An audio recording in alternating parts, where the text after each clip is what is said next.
13 aprel 2025-ci il buraxılış imtahanına düşən suallara baxırıq. 80-ci sual. Deməli, sualda deyilir ki, düzbucaqlı üçbucağın katetlərindən biri digərindən 2 sım böyük. Hipotenuzdan isə 2 sım kiçikdir. Bu üçbucağın hipotenuzunu tapın.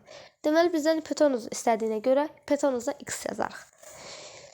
Sonra isə deyir ki, katetlərdən biri hipotenuzdan 2 sım kiçikdir. 2 sım kiçikdirsə x minus 2 yazarıq. Katetlərdən birinin digərindən 2 sım böyük olduğunu bildiyimiz üçün də x minus 2 minus 2 yazarıq. Burada da x minus 4 alınır. Deməli, biz tərəfləri tapdıq. X minus 2, x minus 4 və x. Biz də buradan Pifaqor teoremi ilə x minus 2-nin kvadratı üstə gəlsin. X minus 4-ün kvadratı x-in kvadratı.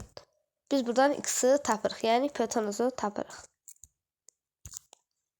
Deməli, x-in kvadratı açaq hər birini. X kvadrat çıx 4x plus 4 plus 4 x kvadratı çıxılsın 8x plus 16 bərabərdir x kvadratına.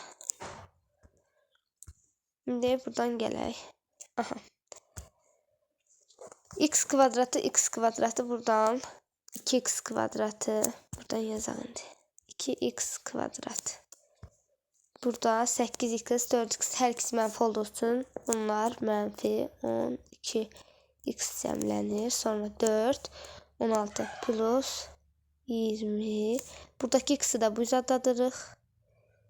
Bərabərdir 0. Cavab bu da bu olur.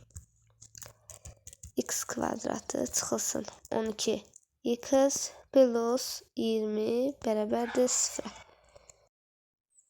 İndi isə bu aldığımız kvadrat tənliyə əsasən diskriminant üsulundan cavab alarıq. Birincisi bu sahib olacaq.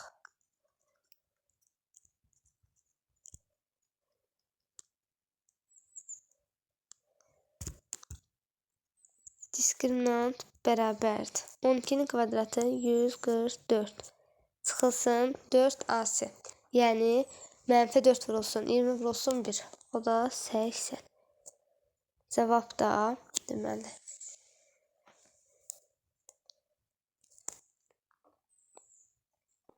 Yüz 64 cavabımız 64. İndi isə buradan x-i.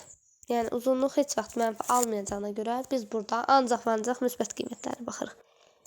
64-dən kökdə 8 çıxırdı. Burada da 12 müsbət olaraq götürür. 12 üstə gəlsin. 8